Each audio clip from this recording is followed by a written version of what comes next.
Like share subscribe.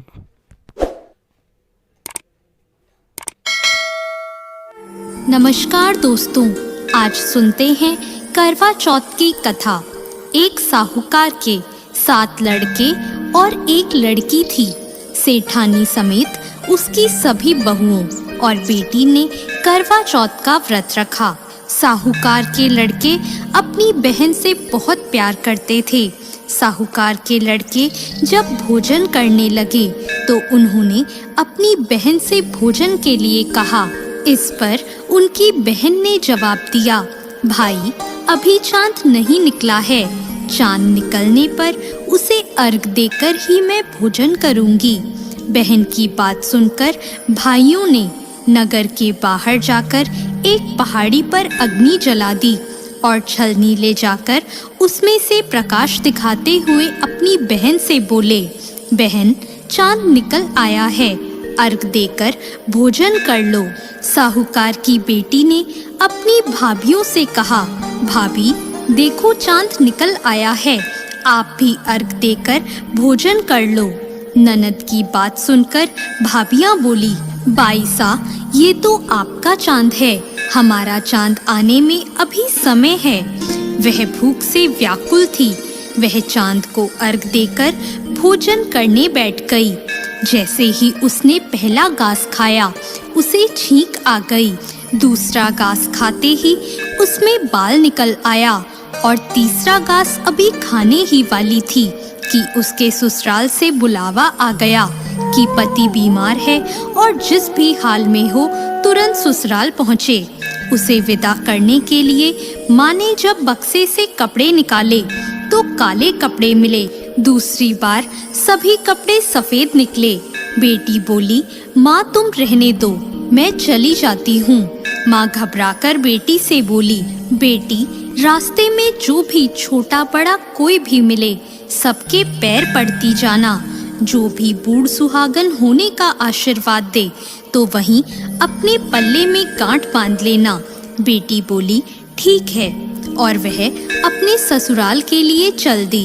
रास्ते में उसे जो भी मिला वो सबके पांव छूती गई। सबने सुखी रहो, पियर का सुख देखो, खुश रहो का आशीर्वाद दिया। ऐसे वह अपने ससुराल पहुंच गई। ससुराल के दरवाजे पर छोटी ननद खेल रही थी।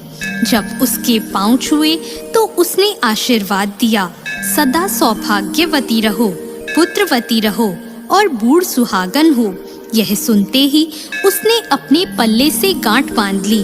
घर में अंदर गई तो उसने देखा कि उसका पति मरा हुआ जमीन पर लेटा है और उसे ले जाने की तैयारी हो रही है। वो बहुत रोई, बहुत चिल्लाई। जैसे ही उसे ले जाने लगे वो रोती चिल्लाती बोली, मैं इन्हें ले जाने नहीं दूंगी। फिर भी जब कोई नहीं माना तो वो बोली, मैं भी साथ जाऊंगी। और वो नहीं मानी तो सब बोले, ले चलो साथ में। जब पति को जलाने का समय आया तो वो बोली, मैं इन्हें जलाने भी नहीं दूंगी। तो सभी बोले, पहले तो पति को खा गई, अब उसकी मिट्टी भी खराब कर रही है। लेकिन वो नहीं मानी।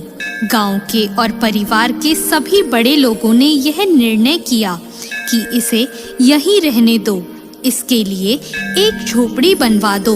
वो वहाँ अपने पति को लेकर रहने लगी। वो पति की साफ सफाई करती और उसके पास बैठी रहती। उसकी छोटी ननद दिन में 2 बार आकर उसे खाना दे जाया करती। वह हर चौथ का व्रत करती, चांद को अर्घ देती, जोत देखती और चौथ माता आती तो चौथ माता कहती, करवोले करवोले, भाइयों की प्यारी बहन करवोले, घड़ी बुखारी करवोले। तो वह चौथ माता से अपने पति के प्राण मांगती। पर चौथ माता उसे कहती कि जब हमसे बड़ी चौथ आएगी तो उससे अपने पति के प्राण मांगना।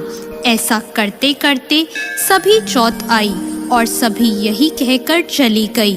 अश्विन की चौथ बोली, तुझसे कार्तिक की करवा चौथ माता नाराज है, वो ही तेरा सुहाग लौटाएंगी। जब वो आएंगी तो उनके पैर मत छोड़ना। जब करवा चौथ आने वाली हुई तो उसने अपनी छोटी ननद से पूरे श्रृंगार और सुहाग का सारा सामान मंगवाया और करवे भी मंगवाए। सास ने सोचा, पागल हो गई है, जो मांगती है दे आओ। साहूकार की बेटी ने करवा चौथ का व्रत रखा। चांद निकलने पर अर्घ दिया, चौथ माता की जोत करी। जब चौथ माता प्रकट हुई तो चौथ माता बोली, करवोले करवोले, 7 भाइयों की प्यारी बहन करवोले, दिन में चांद उगाने वाली करवोले, घड़ी बुखारी करवोले। तब उसने उनके पैर पकड़ लिए और बोली, माता मेरा सुहाग वापस करो। चौथ माता बोली, तू तो बड़ी भूखी है, 7 भाइयों की प्यारी बहन है, तुझे सुहाग से क्या काम। तब वह बोली, नहीं माता नहीं, मैं आपके पैर तब तक नहीं छोड़ूंगी जब तक आप मेरा सुहाग वापस नहीं करती। चौथ माता ने सुहाग का सारा सामान मांगा तो उसने एक एक करके 16 श्रृंगार का पूरा सामान माता को दे दिया। चौथ माता ने अपनी आँखों से काजल निकाला, नाखूनों से मेहंदी निकाली और मांग से सिंदूर निकाला और चिटकी उंगली का छींटा दिया। उसका पति जीवित हो गया और चौथ माता जाते जाते उसकी झोपड़ी पर लात मार गई, जिससे उसकी झोपड़ी महल बन गई। जब छोटी ननद अगले दिन खाना लेकर आई तो उसने देखा कि भाभी की झोपड़ी की जगह तो महल खड़ा है। वो ननद को देखते ही दौड़ी दौड़ी उसके पास आई और बोली, देखो बाईसा, आपका भाई वापस आ गया। घर जाओ और सासू जी से कहो गाजे बाजे के साथ हमें लेने आए। ननद दौड़ी दौड़ी माँ के पास जाकर बोली, माँ भाई जिंदा हो गया। माँ बोली, उस भाभी के साथ तेरा भी दिमाग खराब हो गया है। ननद बोली, नहीं माँ, मैंने देखा है, भाई सच में जिंदा हो गया है। भाभी ने गाजे बाजे के साथ हमें बुलाया है। सभी घर वाले गाजे बाजे के साथ अपने बेटे को लेने पहुँचे।